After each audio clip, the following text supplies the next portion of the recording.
My name is Nora. I am 60 years old. What I am about to share will change the way you think about your own family. Just 3 days ago, my own son Lucas and his wife Paige pushed my husband Thomas and me off a 90-foot cliff. As I lay shattered and bleeding on the cold ground, I heard Thomas whisper with fading strength, "Nora, stay still. Pretend you are gone." But that was not the most painful part. The real pain came when he told me the cruelest truth a mother could ever hear, a secret our children had hidden for 25 years. For 40 years, Thomas and I believed we had built the perfect family. Each morning in our cozy home in Cedar Ridge, the scent of coffee mixed with birdsong outside the window. I worked as a teacher at Maple Ridge Elementary, coming home each afternoon with stories from my students. Thomas ran his little workshop, Whitman Woodcraft, shaping wood into furniture so beautiful it looked alive. His rough but gentle hands could turn plain timber into something worthy of love. We had 2 sons, Andrew, our firstborn, and Lucas, who came 5 years later. Andrew was the light in the house, always laughing, always helping his father, always protecting me from worry. Lucas was quieter, more withdrawn, yet I loved him with every part of my heart. A mother never plays favorites, or at least, that is what I once believed. On Sundays, after service at St. Bartholomew Chapel, we would gather around our walnut table that Thomas had carved himself. Andrew would talk excitedly about studying engineering while Lucas poked at his food, lost in thought. Life was simple, beautiful. In the evenings, Thomas and I would walk the trails around town, dreaming aloud about the years ahead, about watching grandchildren grow and growing old together in that same house. I never knew those peaceful walks were preparing us for the one that would almost end our lives. On weekends, I hosted family gatherings where my sisters, Ruth and Elaine, came with their husbands and children. The house filled with laughter, children running wild, women trading recipes, men fixing something in the yard. Thomas was my partner in everything. After 40 years of marriage, he still brought home wildflowers he picked along the road. He helped me grade my students' papers, and I held the wood steady for him in the shop. We were a team strong, steady, inseparable, or so I believed. At night, we sat on the porch counting stars, planning a small home by the ocean once we retired. We dreamed of seeing the sea for the first time, of a simpler life, once the boys had their own families. But perfect happiness, I later learned, often hides the deepest tragedy. When Andrew turned 20, something inside our home began to shift. He started arguing with Lucas about things I could not understand. Sometimes I caught them whispering in the hallway, falling silent as soon as I appeared. Thomas said it was just brothers being brothers and that it would pass. I wanted to believe him because I needed to believe our family was still whole. One October night, exactly 25 years ago, Andrew never came home for dinner. We waited through the hours 11, 12, 1 in the morning. Lucas stayed in his room, pretending to study, but his eyes looked strange whenever I asked about his brother. Thomas went out with the neighbors to search. They combed every corner of Cedar Ridge, every trail, every place Andrew loved. At dawn, they found his body at the bottom of Hollow Rock Gorge. The police called it an accident, saying he must have slipped in the dark. I accepted that story because I could not bear to imagine anything worse. Andrew's funeral was the darkest day of my life. I wore my only black dress, the same one from my mother's funeral. Lucas was eerily calm for someone who had just lost his brother. While I cried until my body trembled, he stood silent with a look that, even now, fills me with dread. Thomas never left my side that day, holding me when my legs gave out, whispering words meant to comfort me, words that I now know carried a bitter taste. After Andrew's death, Lucas changed completely. He became more attentive, more loving, as if he was trying to atone for something. He helped me with the chores, followed his father to the shop, and brought me little gifts whenever he saw sadness on my face. I thought his kindness was a sign of grief, an effort to fill the empty space Andrew had left behind. How naive I was. What he was truly doing was perfecting a mask to hide the monster that lived beneath. The years moved on, and though time dulled the pain, it never vanished. Lucas married Paige, a charming girl from a nearby town, and for a while they seemed happy. They had 2 beautiful children, and for the first time in decades, I believed life was giving us another chance at peace. Paige called me Mom and helped around the house during visits. Lucas had inherited Thomas's gift for carpentry and opened his own small business. Everything appeared serene again. But now, lying broken at the bottom of this gorge, with blood in my mouth and my ribs cracked, I see the truth. That peace was only a well-built illusion.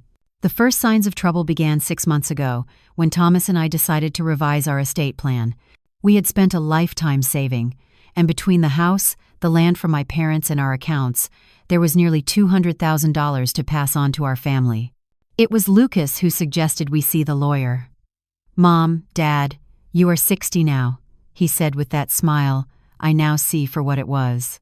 Paige sat beside him, gently touching my hand with the same fingers that would later push me to my death. "We love you so much," she said softly. "We just want to make sure you are protected." I mistook her sweetness for love, not manipulation. The attorney, an older man named Lawrence, whom we had trusted for years, explained our options: trust, division, or a standard will. Lucas urged us to name him and Paige as sole heirs, promising they would share it fairly later. He said it was logical that as we aged, they would need access to our resources to care for us properly. Something about his tone made me uneasy, but Thomas, ever the trusting soul, agreed without hesitation. My heart whispered doubts, especially as I remembered how Andrew once dreamed of supporting us when we grew old. But Andrew was gone, and Lucas was the only son left. We signed the papers that Tuesday afternoon. Paige wore a green dress and hugged me tightly afterward. "Now we are one family forever," she murmured in my ear. Her words gave me chills, though I did not know why. Lucas shook his father's hand with a smile that did not touch his eyes.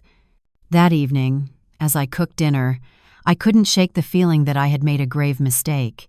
In the following weeks, their visits became more frequent, but the warmth was gone. They no longer came just to talk or share a meal. Each time they brought advice how to fix the house, which policies to buy, which investments to choose. One afternoon, Paige ran her eyes across our furniture with quiet calculation. "Mom, maybe you should sell this big house and move somewhere smaller," she said. "We can help you find a place in town." But I loved that home. Every corner held a story. Every wall echoed with laughter. The kitchen where I had cooked for 40 years.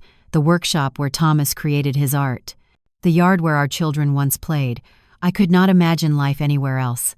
When I refused, I saw a flash of irritation in Lucas's eyes that chilled me to my core. The workshop where Thomas shaped his finest creations.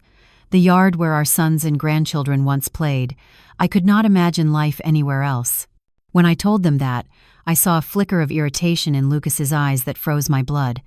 "Mom, you are being unreasonable," he said in a tone I had never heard from him before. "This house is too large for 2 people your age. If something happens, we might not get here in time." Paige nodded quickly, adding that the upkeep must cost a fortune. She said it would be wiser to sell now while the market was strong and move somewhere easier to manage. Thomas started to listen, nodding as he considered their reasoning. He was always the practical one, but I could not silence the feeling that something darker hid beneath all that concern. One night, after another tense visit, I asked Thomas if he found it strange how suddenly Lucas had become interested in our finances. "Nora," he said, rinsing his toothbrush, "he just cares about us. Maybe we should think about it. We are not young anymore." But there was a shadow behind his eyes, a doubt he would not voice. Now I realized Thomas had already begun to suspect what I could not yet see. Things escalated when Lucas suggested we grant him power of attorney over our accounts. "It is only precaution," he said calmly, while Paige brewed tea in our kitchen as if it were hers. "If either of you ever gets sick, we can handle everything easily." His tone was so natural, so logical, that for a moment he nearly convinced me. Still, something in his insistence kept me uneasy. I lay awake that night, staring at the ceiling, listening to Thomas breathe beside me, wondering why my heart felt so restless. The next morning I called my sister Ruth. Ruth had always been sharper than I was, quick to question people's motives. When I told her about Lucas's persistence, she was silent for a while. "Nora," she finally said, "doesn't it seem odd that Lucas wants control of your money so badly? He has his own business. He is doing fine. Why would he need that kind of access?" Her words struck me like a jolt of cold air. She was right. Lucas had never needed help before. That afternoon, when Lucas came again to talk about our future, I decided to face him directly. "Son," I said as we sat in the living room, Why is it so important that you manage our finances? Your father and I are still capable." His face tightened instantly. For a heartbeat, I saw something in his eyes, cold, sharp, dangerous. "Mom, it is not about control," he said stiffly. "It is about love and family duty." But the way he spoke those words sounded more like a warning than affection. Paige, who had stayed silent until then, finally spoke with her soft but steady voice. "Nora, we just want what is best for you," she said. "It hurts to watch you stress over things we could handle for you." That night, after they left, Thomas and I had our first real argument in years. He thought I was being paranoid, imagining problems that did not exist, but I felt it in my bones that something was wrong, that our son was not the same person anymore. "Thomas," I said as we washed the dishes, "do you remember how Lucas was before Andrew died? He was different then, more distant, colder somehow. I cannot explain it, but there was something in him that frightened me." Thomas stopped mid-motion, the plate still dripping in his hands, and looked at me. In his eyes I saw something I had never seen before: recognition. "Nora," he said quietly, "there are things about Andrew's death I never told you." My heart began to pound so hard I could hear it in my ears. His words cut through me like lightning. "What do you mean about Andrew's death?" I asked, my voice trembling. Thomas sat down heavily at the kitchen table, the same table where we had shared thousands of meals, where Andrew once did his homework, and where Lucas always sat in silence. He rubbed his face with both hands as if trying to wipe away years of guilt. "The night Andrew died," he began, his voice breaking, "Lucas was not in his room studying like he told us. I saw him leave the house around 8. Something about his behavior that week had made me uneasy." He paused, staring at his hands as though the truth he carried was written there. "I followed him," he continued, "and found them near Hollow Rock Gorge. They were yelling, shouting terrible things at each other. My world started spinning. What were they fighting about?" I whispered, even though part of me did not want to know. Thomas lifted his gaze, tears pooling in his eyes, tears I had never seen, not even at our eldest son's funeral. "It was about the inheritance, Nora. Lucas was furious because Andrew, being the oldest, would receive most of what we owned. But there was more. Andrew had found something about money." "What money?" I asked, as my knees weakened beneath me. Thomas sighed deeply. 3 days before he died, Andrew came to the workshop to talk. He had discovered that Lucas had been taking money from our savings account, small amounts at first, then larger ones. Andrew had proof. He had been tracking it for months. My mind refused to grasp what I was hearing. My youngest son, the one who comforted me after Andrew's death, who cared for us so gently, had been stealing from us even before his brother died. "Why did you never tell me?" I asked, my voice breaking with betrayal. "Because when I reached the gorge, it was already too late," he said hoarsely. I saw Lucas standing beside Andrew's body, trembling, crying, saying over and over, "It was an accident, it was an accident." He looked at me with those pleading eyes and begged for help. "Dad," he said, "Andrew tripped while trying to hit me." I only defended myself, and he fell. Tears streamed down my face uncontrollably. "But you believed him," I whispered, though I already knew. Thomas nodded slowly, the guilt etched deep into his face. He was my son, Nora. My youngest son was begging for help, and Andrew was already gone. I could not bring one back by destroying the other. I truly believed it was an accident, that Lucas had learned his lesson and would become a better man afterward. "And the money?" I asked, desperate to know the full truth. Lucas promised to repay it slowly, saying he had used it for a business that failed. He swore it would never happen again. And I believed him, Nora. God forgive me, but I believed him because I needed to believe my son was not a murderer. I rose from the table, my legs weak, holding onto the wall so I would not collapse. Everything I thought I knew about my family, about my surviving son, about the last 25 years, shattered like glass. "Did he ever pay the money back?" I asked, though I already knew the answer. "Never," Thomas said. "He kept stealing, little by little, and I pretended not to see. To confront him would have meant admitting I had hidden a crime. I became his accomplice, Nora. Each time I stayed quiet, each time I ignored the missing money, I sank deeper into guilt. The horrifying truth finally took shape in my mind. That is why he wants control of our finances now," I whispered. "It is not out of love. He wants to finish what he began 25 years ago. Thomas nodded heavily. And there is something else, Nora, something I discovered recently. What more could there be? I asked, my heart barely holding together. Thomas went to his desk and took out some papers he had kept hidden. I have been quietly checking Lucas's finances, he said. His woodworking business is collapsing. He owes more than $100,000 to banks and suppliers. The numbers blurred before my eyes as I read them. Lucas was not the successful craftsman he claimed to be. He was a desperate man living on deception and stolen money. Does Paige know? I asked, remembering her soft voice and careful hugs. I am sure she does, Thomas said. I have seen how she steers the conversation toward our savings, the house, our insurance policies. Those questions are not innocent, Nora. They are the calculations of someone measuring the price of our deaths. His words froze my blood. Our deaths, I whispered. Until that moment, I thought Lucas only meant to steal from us. But if he had once killed his own brother over money, what would stop him from doing the same to us?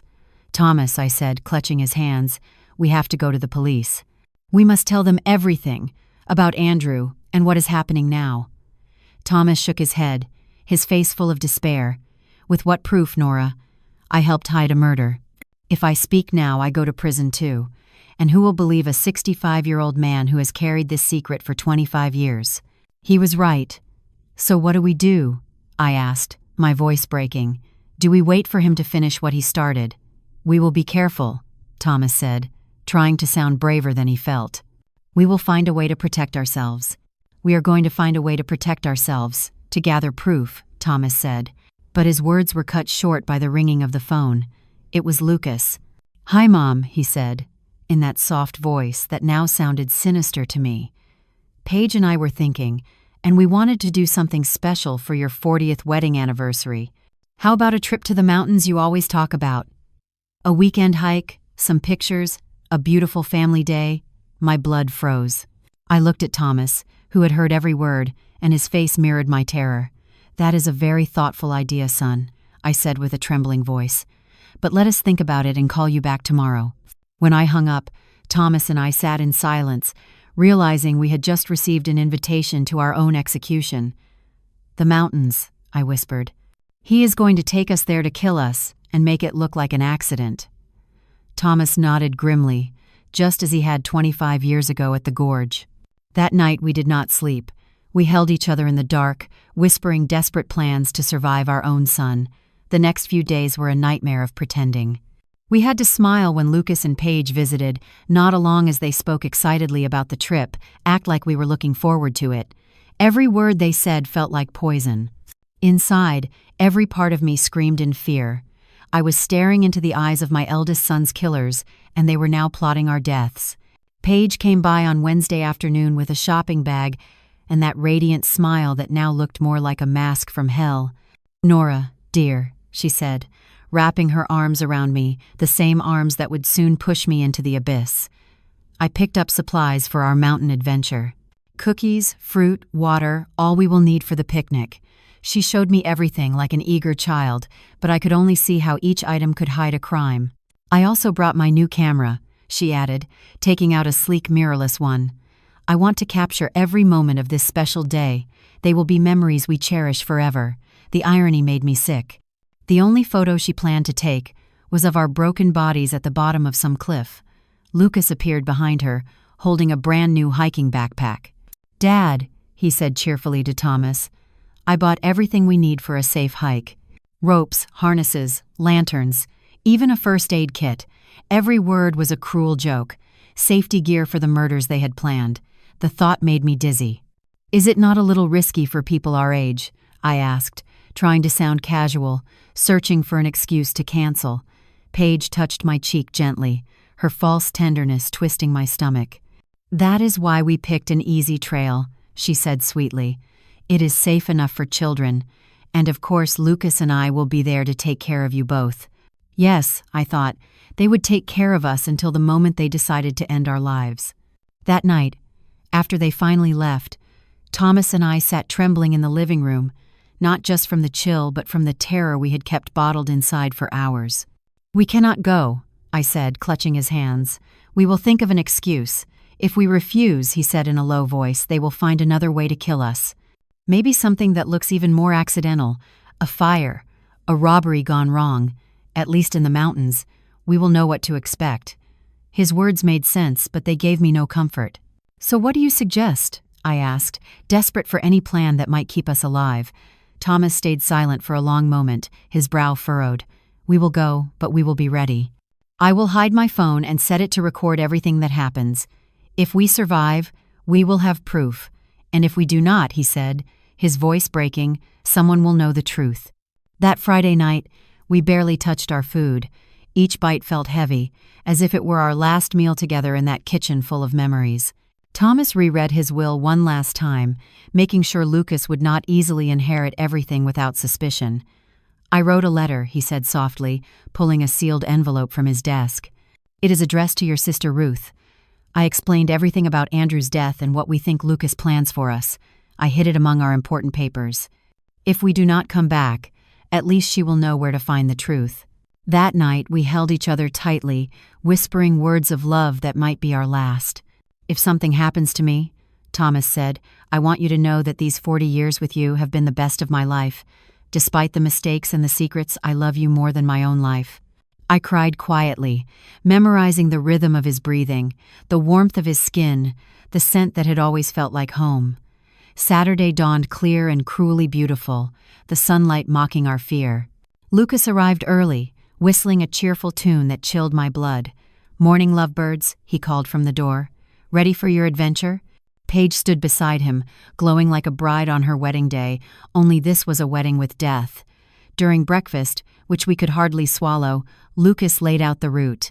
It is a beautiful trail, he said, spreading a map on the table. It leads to a viewpoint overlooking the entire valley.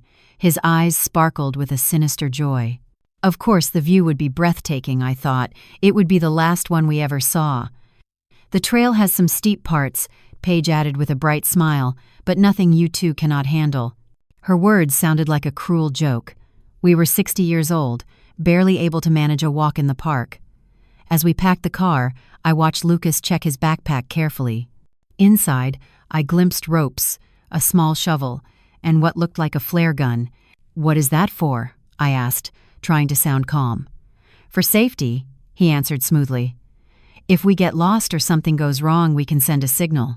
Of course, they would send a signal after pushing us over the edge so our bodies could be found. Everything had been planned, every detail calculated to make our deaths look like a tragic accident on a family trip. Every detail had been arranged to make our deaths look completely natural. The 2-hour drive to the mountains felt endless. Paige played cheerful songs and sang along as if it were a happy family trip. Lucas drove cautiously, following every rule, stopping at each sign. He did not want a real accident to ruin his perfect plan. During the ride, Thomas quietly took my hand and turned on the recorder hidden in his phone. From that moment on, every word, every breath would be captured. If we made it out alive, there would be proof. If not, at least the truth would survive. When we reached the trailhead, my heart pounded so hard it hurt. The place was breathtaking, towering trees, the sound of a nearby river, but to me, it was the stage for our execution. Lucas and Paige pulled their backpacks from the car, laughing and smiling as if it were the happiest day of their lives. Ready for the adventure? Lucas asked. And for the first time in 25 years, I saw that same cold gleam in his eyes that he had the night his brother died. The path began gently, winding through ferns and mossy rocks. Paige walked ahead, snapping photos, marveling at the wildflowers and birds. Her performance was flawless, the perfect daughter-in-law enjoying a special outing. Lucas stayed behind us, supposedly to make sure we did not fall behind, but I could feel his eyes fixed on our backs. Each time I turned, he smiled with that practiced grin built from 25 years of deceit. "How are you doing, Mom and Dad?" he asked in that false tone of care. "Need a rest?" After an hour of climbing, the trail steepened. My legs ached, and Thomas was struggling to breathe. We were not used to such strain, and they knew it. They had chosen a route that would exhaust us before they acted. "We are almost at the lookout," Paige called cheerfully. But I remembered the map. We still had nearly an hour left to reach the real viewpoint. Her lie confirmed my fear the place they intended to kill us was much closer. As we climbed, I forced myself to memorize every turn, every distinctive rock, every tree that could serve as evidence if I lived to tell the police. Thomas was doing the same. Our eyes met more than once, filled with dread yet silent resolve. We both knew we were walking toward our deaths, but it was our only chance to expose the truth. "Oh, look at that," Paige suddenly exclaimed, pointing to a large rock formation to the right. "That cliff has an amazing view. Let us go up there and take some pictures." My blood turned to ice. There it was, the place they had chosen for our deaths. The cliff rose nearly 90 feet above the trail, reached by a narrow side path littered with loose stones and almost no trees to cling to if one slipped. From the top, a steep drop opened into a deep gorge lined with sharp rocks. "I do not think that is a good idea," I said, trying to sound calm. "That path looks dangerous for people our age." But Lucas was already heading toward the turnoff, his backpack filled with safety gear he would never use to save us. "Come on, Mom," he said in that persuasive tone he used as a child when he wanted his way. "It will only take a few minutes. Paige is right, the photos will be spectacular." The way he said spectacular made me shiver. They would be spectacular indeed for anyone seeing them later as evidence of our accident.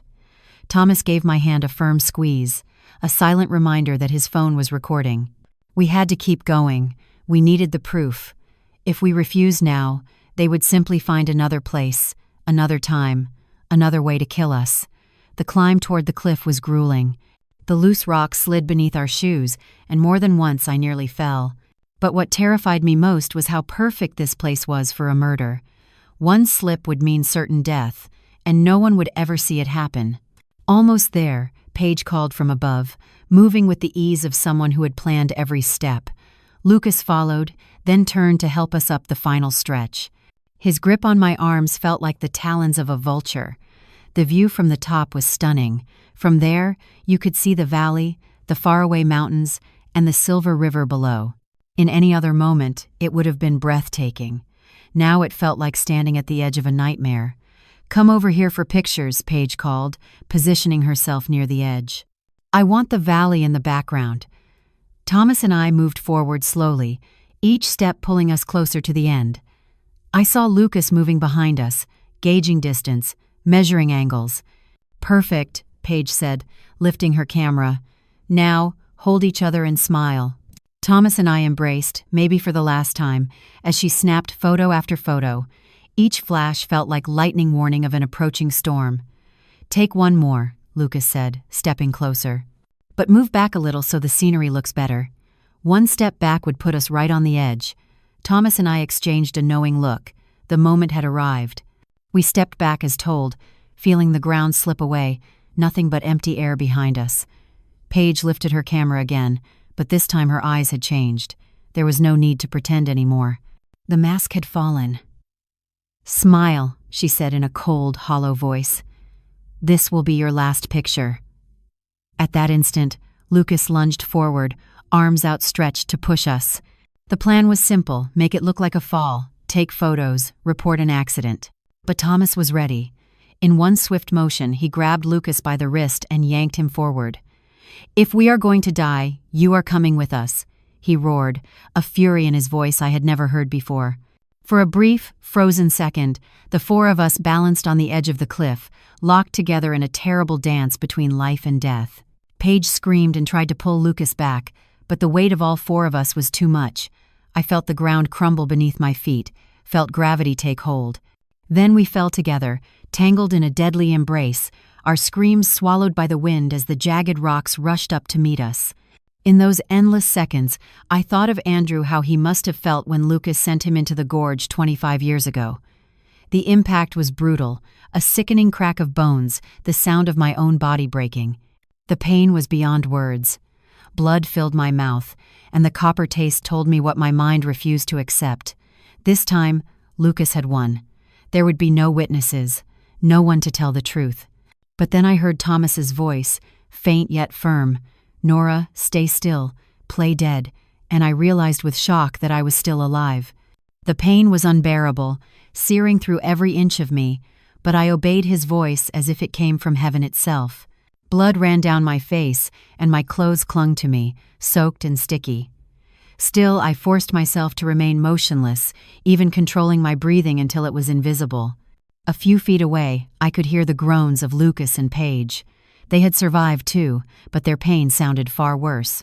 Paige whimpered that her leg was broken, her voice trembling with pain. Lucas's voice came next, weak but anxious, asking if she was all right. His concern for her twisted my stomach.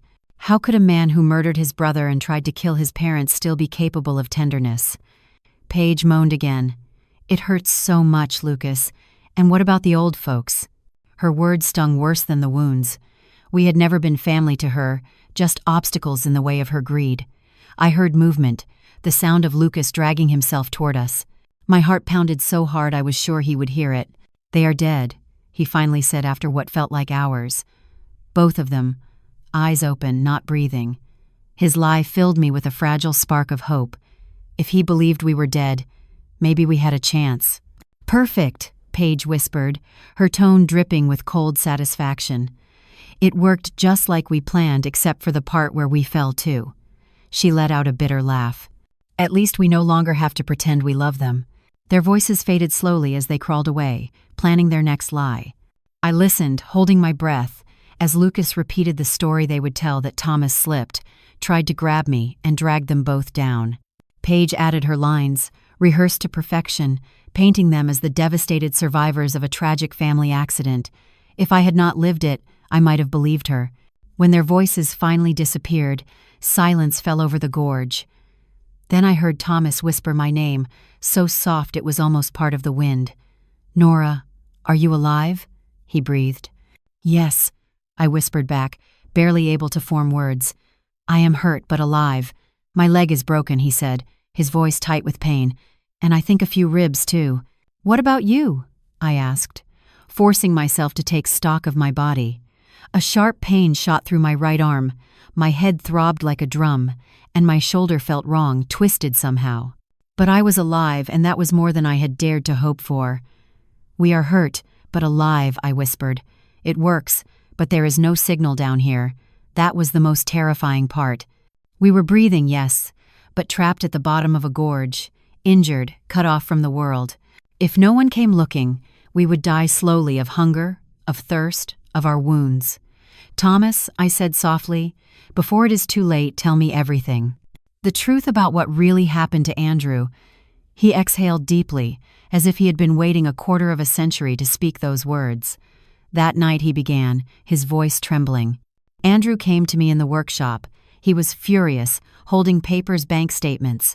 He had proof that Lucas had been taking money from our accounts for months. Small sums at first, then larger ones. Andrew had noticed the gaps and started investigating. The pain in my body merged with the ache in my heart as I listened. Andrew wanted to confront Lucas that very night," Thomas continued. "I begged him to wait until morning, but he refused. He said he could not sleep knowing his brother was stealing from us." "And you followed him?" I asked, though I already knew the answer. "Yes, I followed, afraid of what might happen. I knew how hot-tempered Andrew could be, and there was something dark in Lucas lately, a coldness that scared me. When I reached the gorge, I saw them screaming at each other. Andrew was waving the papers in Lucas's face, shouting, 'You are a thief. You are stealing from our parents.' Lucas denied everything, calling him crazy, saying he was making it up. My heart pounded as I imagined it, my two sons, arguing in the dark, betrayal between them. Andrew told him that if he did not confess and return the money, he would tell us himself. That is when Lucas snapped," Thomas said, his voice breaking. "He yelled that Andrew had always been the favorite, that he always got everything. Then he pushed him hard, deliberate. I saw Andrew stumble, trying to catch himself, his arms flailing in the air, reaching for something to hold on to. But it was too late. Tears streamed down my face, mixing with the dirt and blood. "Why did you never tell me?" I whispered. Thomas's voice cracked with guilt, because when I reached him, Lucas was crying, shaking, repeating that it was an accident. "He begged me not to tell you, said he could not bear to lose you too. But you knew he was lying," I said, my heart breaking. "Yes, but he was my son, Nora, my only son left. How could I hand him to the police? How could I destroy what little was left of our family?" His words cut deeper than any wound. "And the money," I pressed. Lucas promised he would pay it back, little by little. He swore it had been a foolish mistake, born of desperation, and promised it would never happen again. But he never returned a single dollar. Instead, he kept stealing, and I kept silent. Every passing day turned me deeper into his accomplice. Just then, faint voices reached us from above. Lucas and Paige had found help. Soon, rescuers would arrive, and our murderous children would become the grieving survivors of a terrible family tragedy. The voices drew closer, followed by the distant hum of helicopters circling overhead. The rescue teams were near, and with them came the most critical moment of our lives. Thomas and I had to decide within minutes, should we keep pretending to be dead until the right time came to expose the truth, or risk being found alive beside our killers. "Nora," Thomas whispered urgently. The phone recorded everything. Paige's confession, Lucas admitting we were obstacles. It is all there. But if they find us alive now, they could destroy it before we ever reach the police. He was right. If they realized we had survived and heard them plotting, they would silence us for good. This time, it would not look like an accident. It would be deliberate, final. We had to wait for the right moment. "They are down here," Lucas shouted, his voice breaking with perfect grief. "Please, hurry." His performance was flawless. If I had not known better, I might have believed him. "Sir, stay calm," an authoritative voice responded. It must have been the rescue leader. "We are coming down to reach you." I heard the metallic clatter of carabiners and ropes, the sound of boots scraping the rock face. Paige played her part perfectly, her voice trembling as she cried, "I cannot believe this happened." We were taking pictures, laughing, and suddenly they slipped. Each word cut through me like glass because I knew she would repeat that same lie to everyone who asked. The rescuers descended, their voices growing louder. Thomas squeezed my hand faintly, reminding me to keep still. "They are here," one of them shouted, 2 people down at the bottom.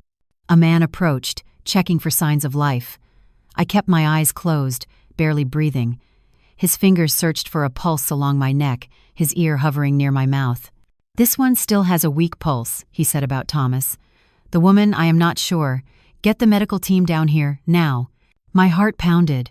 The plan was working. They believed Thomas was barely alive and that I was near death, no threat to anyone. For the next few minutes that stretched like hours, the paramedics worked quickly. I felt the chill of an oxygen mask pressed over my face, heard the rustle of gauze and metal. They examined our wounds, stabilized us, and began strapping me onto a stretcher. The whole time, I had to fight every instinct in my body screaming for me to open my eyes, to ask for help, to stop pretending. "The man is stable, but critical," I heard one of the paramedics say over the radio. "The woman is in very serious condition, pulse nearly undetectable. We must transport immediately." Perfect. They would take us to the hospital, where we could finally reach the authorities before Lucas and Paige had the chance to silence us. As they lifted us toward the helicopter, I could hear Paige's faint sobs and the comforting words of the rescuers. "You were so brave to survive this," one of them told her. "It is a miracle you are both alive." If only they knew the true miracle that Thomas and I were still breathing, still able to tell the truth. Inside the helicopter, the sound of the rotor drowned out everything but the faint beeps of the medical monitors. Thomas lay beside me on another stretcher, motionless. The paramedics worked quickly to keep him stable. From their urgent whispers, I could tell his condition was worse than mine. A deep fear gripped me that he might die before we could expose our children. "Ma'am," a paramedic said gently, "if you can hear me, hold on. We will reach the hospital soon." His voice was warm, filled with compassion, a sound so foreign after all the deceit and cruelty I had heard from my own family. When we landed, chaos surrounded us. Doctors and nurses rushed through the hallways, shouting orders I could barely comprehend. They wheeled me into an emergency room and began working on my injuries. I had to keep pretending, eyes closed, limp, silent, but I also needed to find someone I could trust. "Doctor," a nurse said softly, "her vital signs are strange. Her pulse is stronger than expected for someone in this condition." My heart skipped a beat. They had noticed. My body was betraying me. "It happens sometimes in severe trauma," the doctor murmured. "The body clings to life in mysterious ways. Keep her under close observation. The next hours will be critical. We have done everything possible." I heard Paige nearby, pretending to cry, though to me it sounded like a sigh of relief. "Can we see them?" Lucas asked. Just for a few minutes. We need to say goodbye just in case. The doctor hesitated, then allowed it. Footsteps approached. I knew this was the most dangerous moment. I had to convince my son I was near death. Lucas's hand touched mine, and it took every ounce of strength not to recoil. "Mom," he whispered, "if you can hear me, I love you. I am so sorry." His words were like sugar laced with poison sweet, but meant to kill. Paige stepped closer, her voice soft. "Nora, dear, you have been like a mother to me. We will never forget you." Lies. They would remember me only because they would have to live with what they had done. Then Lucas leaned close to my ear, his breath cold against my skin. "I hope you learned your lesson, Mom. You should never have asked so many questions about the money. Some truths are better left buried, just like Andrew." My blood turned to ice. Our plan had worked. He had confessed again, right beside a nurse who heard everything. Lucas's whisper echoed inside me, like a death sentence turned into justice. He had mentioned Andrew. He had admitted that certain truths were buried. Most of all, he had confirmed that our curiosity about the finances had led to our so-called accident. But I needed more. I needed a confession that could never be twisted or denied again. The nurse who had overheard the whisper, a young woman named Inez, according to her badge, froze beside the monitor. Through my half-closed eyes, I saw her expression change. Shock, fear, then understanding. She had heard something she was never meant to hear, and her face revealed that she grasped the weight of those words completely. "What did you say about Andrew?" Paige asked, startled by the sudden mention of the dead brother. Lucas stiffened, realizing his mistake. "Nothing," he muttered quickly. "I just meant, well, Mom always wondered what really happened that night, but it does not matter anymore." Yet it did, and Paige, sharp as ever, sensed it. "Lucas," she said tightly, "let us go. The doctors need space." Their voices trembled with tension, both knowing too well they had said too much. When they left, Inez approached my bed quietly. "Ma'am," she whispered, her voice barely audible. "I know you can hear me. What I just heard was not normal. If you are in danger, please find a way to tell me." Hope stirred inside me for the first time in days. Slowly, almost invisibly, I moved my index finger. It was the faintest motion, but Inez noticed. "Oh my God," she breathed. "She is pretending." I moved my finger again, twice. "Yes, listen," she whispered quickly, leaning close as she pretended to check my monitor. "If those people are dangerous, move your finger 3 times. Without hesitation, I did. Inez drew in a sharp breath. "They did this to you." 3 more movements confirmed it. She stepped back, pretending to adjust my IV, her face tightening as she struggled to decide what to do. At last, she leaned toward me again. "I will talk to the doctor in charge," she murmured. "But you must keep pretending until we can protect you. Do you understand?" I moved my finger once. The next minutes were endless. Inez left the room, and I waited, praying she would do the right thing and believe me. Then footsteps echoed outside. Inez returned, followed by an older man who looked like the head physician and 2 police officers. "Ma'am," the doctor said gently, "Nurse Inez has explained your situation. If you can hear me, you are safe now. The officers are here to protect you." Relief flooded through me so powerfully that I nearly broke character. "Can you open your eyes?" one of the officers asked. Slowly, I forced my eyelids open. The hospital light was blinding at first, but soon I could see their faces worried, kind, real. "Thank God," Inez whispered. "I thought I was losing my mind."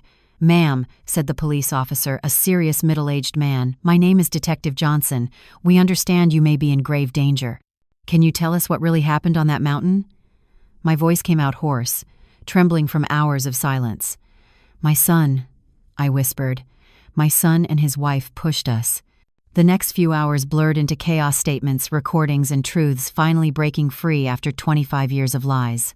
I told Detective Johnson everything I knew: Andrew's death, Lucas's theft, the pressure to rewrite our will, and finally their plan to kill us on the mountain.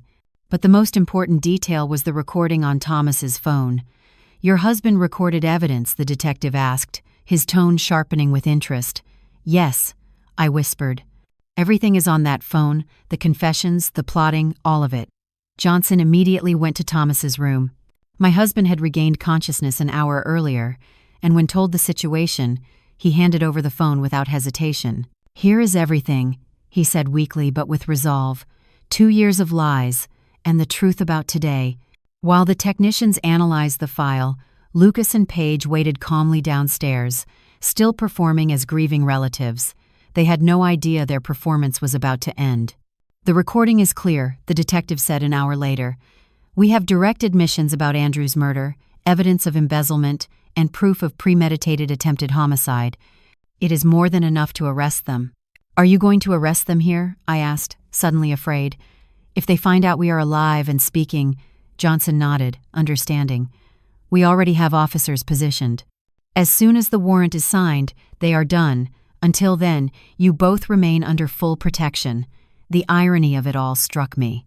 Lucas and Paige were probably still downstairs, accepting condolences, pretending to mourn us, planning our funeral and dividing what they thought would soon be theirs.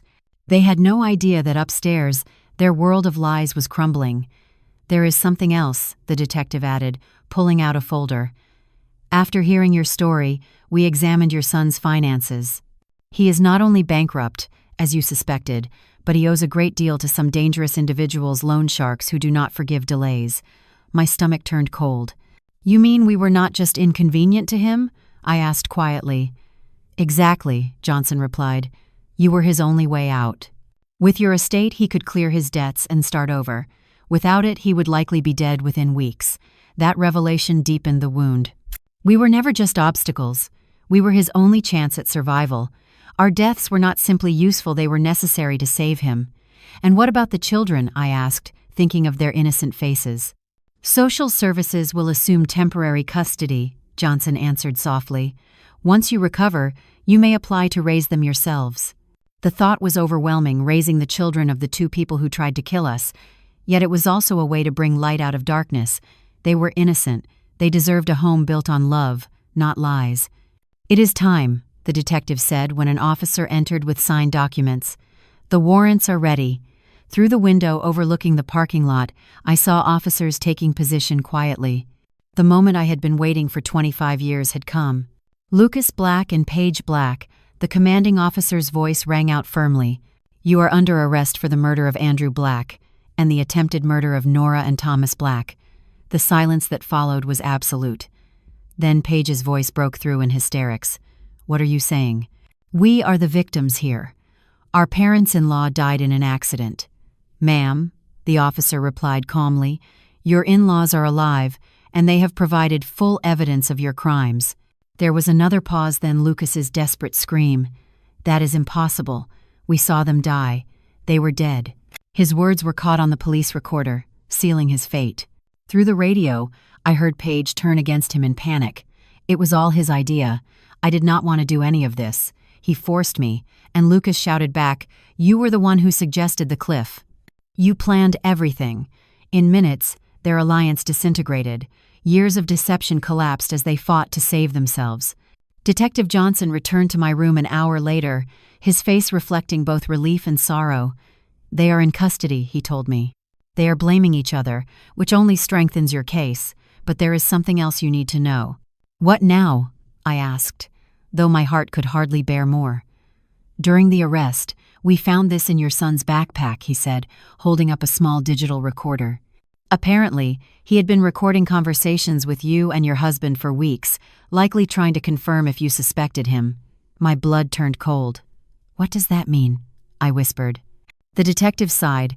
"It means he knew you were uncovering the truth. That mountain trip was not spontaneous. It was his response to your growing suspicion." In one of the recordings, you can clearly hear Paige say, "We need to act fast before they talk to the police." The precision and cruelty of it all took my breath away. They had not only planned our deaths, they had monitored us, studied us, calculated every move. We were nothing more than prey in their experiment. "There is more," Johnson continued. "During the financial review, we discovered forged documents, your signature copied on multiple forms granting access to your accounts. If you had died that day, your son would have immediately inherited everything. Each new fact cut deeper than the last. My own child had not only plotted my death but had stolen from me, forged my name, and destroyed the values I had spent a lifetime teaching. "How much money in total?" I asked, though dread already filled me. "About $50,000 over the past 5 years," he said quietly. "Small withdrawals, barely noticeable at first, but they added up. The money Thomas and I had saved through decades of hard work, every penny meant for our future, had funded our son's life of comfort while he planned our murder." The next days in the hospital blurred together endless police interviews, meetings with attorneys, and calls from journalists. The local news called it the most shocking family betrayal in decades. Reporters from across the country wanted our story, but none of them could capture the real tragedy, the death of trust itself. My sister Margaret arrived from the neighboring town, crying as she wrapped her arms around me as if we had been apart for a lifetime.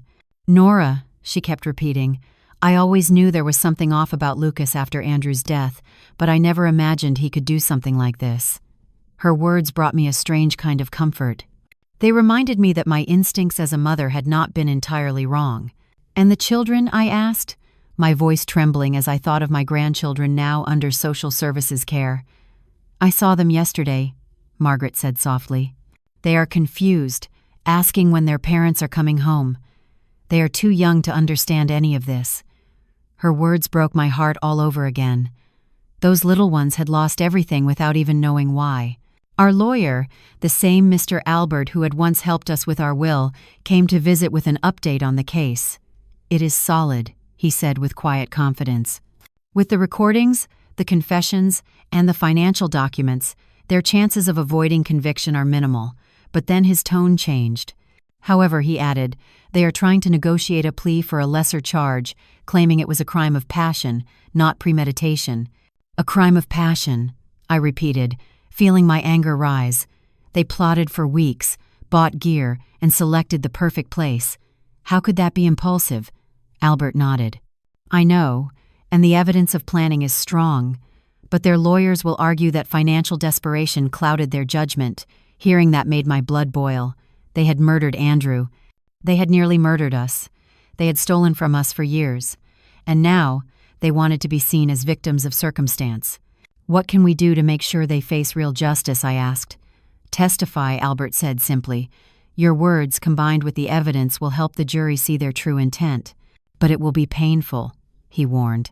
"Facing your son in court, hearing excuses for what he did, will take everything you have left." He was right. The thought of meeting Lucas's eyes again, of hearing his defense built on lies, filled me with dread. Still, I knew what had to be done for Andrew, for ourselves, and for the children who deserved the truth about their parents. 3 weeks after the arrests, Thomas and I were finally discharged from the hospital. We were still healing. He leaned on crutches, and I wore my arm in a sling, but we were alive. When we walked into our house, it felt different. Hollow, as if a play had ended and all the actors had gone home. Everything was just as we had left it that morning of the so-called family trip. The breakfast dishes were still piled in the sink. The bed remained unmade. The flowers Lucas had brought that week sat on the kitchen table, wilted and dry. It felt as though time itself had stopped the moment our ordinary lives had ended. That night, as Thomas and I lay in our familiar bed, I asked quietly, "Do you think we will ever be happy again?" He wrapped his good arm around me and sighed. "I do not know, Nora," he said softly, "but we are alive, and for the first time in 25 years there are no more secrets between us." 6 months later, the trial began. On the morning I took the stand, I looked at Lucas straight in the eyes for the first time since the arrest. There was no regret, no sorrow, not even a flicker of humanity. The boy I had once raised was gone. In his place sat a cold stranger who had only ever worn my son's face. After recounting every detail of that nightmare, I turned to him and spoke from the witness box. "Lucas, I do not know who you are anymore. The son I loved died the night you killed Andrew. What has lived in his place since then is something I no longer recognize."